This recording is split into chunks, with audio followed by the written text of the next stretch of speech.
Now, working with that older population of jiu-jitsu athletes or hobbyists that just want to keep on rolling as they get older, what do you think some of the biggest pitfalls are with guys as they tend to age in jiu-jitsu, getting hurt and not getting back on the mat, and how can they kind of prolong their life on the mat?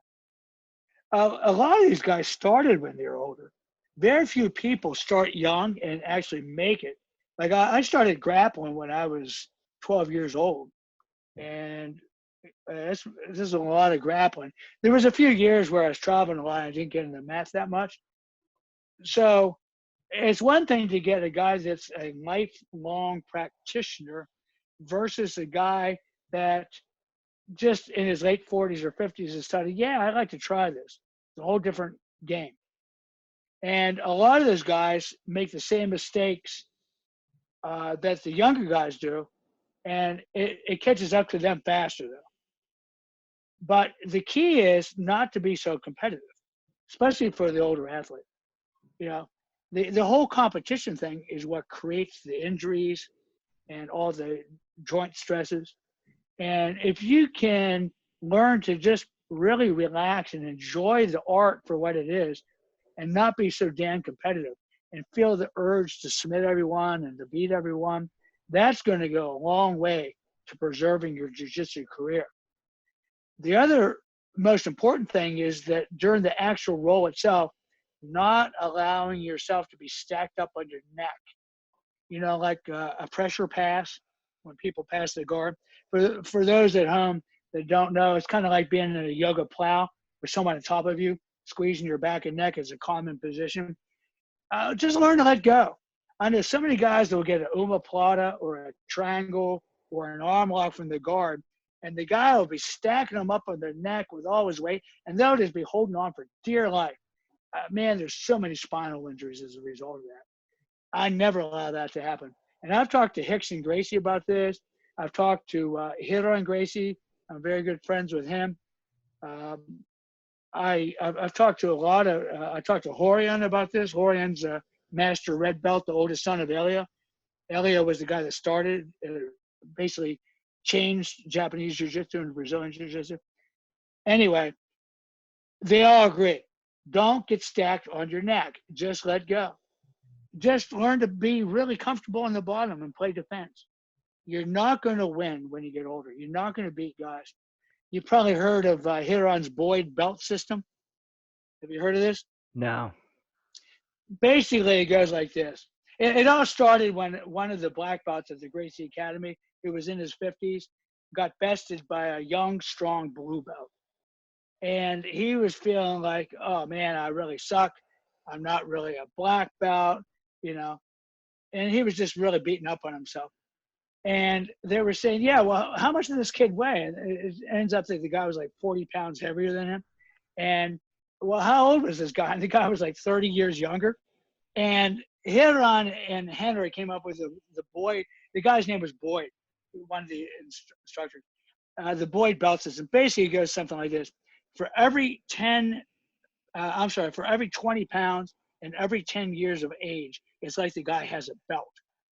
So if you're an old black belt, let's say it weighs 150 pounds, and you're wrestling some guy that's around 200 pounds, it's like you're wrestling a black belt.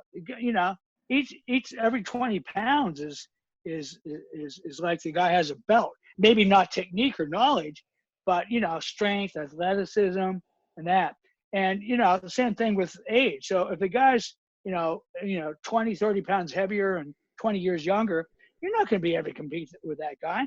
You can know 10 times more than him, but just the sheer size, strength, and athleticism is pretty much going to cancel out your technique. So you got to be realistic. That's one of the things I like about jiu-jitsu. It's very realistic martial art. You know, the truth is on the mat, so to speak. You find out who knows and who doesn't know. But just because you get whipped up on by some big, strong, athletic blue belt, if you're like a purple, brown, or black belt, does not mean that you're not good or that you don't deserve your belt.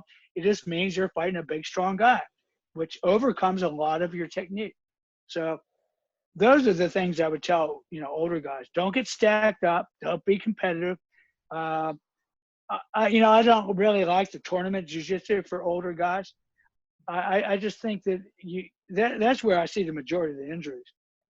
And just be aware of the Boyd belt system. Size and strength matters. Anyone that says it doesn't is just fooling themselves. Technique is the most important thing, but size and strength can overcome technique.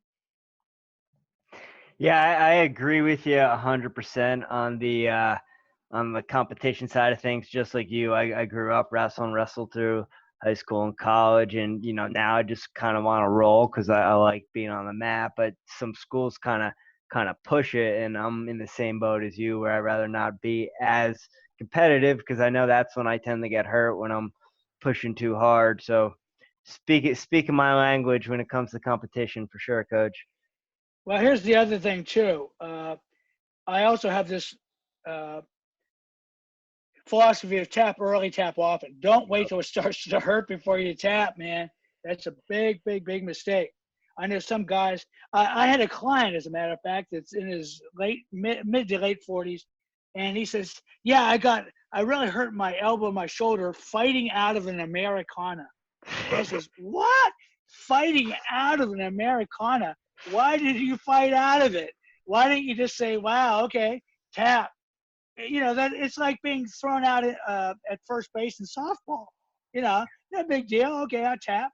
Why would you risk injury if you get caught in a submission? Let's say an arm lock, Americana, Kimura, fighting out of it. That's not technique. You already made the mistake. The mistake was made. You're in the position. You shouldn't have been there, but okay, you are. So just acknowledge the fact the guy tricked you, that his strategy was, pretty good, and he caught you. Just acknowledge it, tap, and just move on. Why the hell would someone want to risk injury fighting out of a training tap? Now, I could see if it was the world championships or whatever, and you're fighting for the gold medal, maybe you'd take the risk of injury. But for goodness sake, even then, in most of these amateur tournaments, even then it wouldn't be worth it. So, yeah, fighting out of submissions, that's another big cause of injuries. It's just silly. There's no reason for it. It's just an ego thing. But you'll Just find that white, blue belt, even some purple belts haven't learned that lesson yet. Do you think that just goes back to one, an awareness of what you're doing, and two, putting intent into what you're doing when you step out on the mat and not getting caught up in, oh my God, this guy's gonna tap me? There could be a fear factor in there. It could be. Some people get all adrenalized and, just really hopped up, and it's almost like they can't help themselves. But, you got to keep a tranquil mind and learn to breathe and relax and use as little tension and power as you can. And, that takes a long time to get that. And, I still find myself kind of falling back. I also was a wrestler all through junior high school. I wrestled Division I, NCAA. And those habits get ingrained a little bit, kind of stubbornness and hard-headedness and high pain threshold. But it doesn't work to your benefit when you're approaching the half century mark.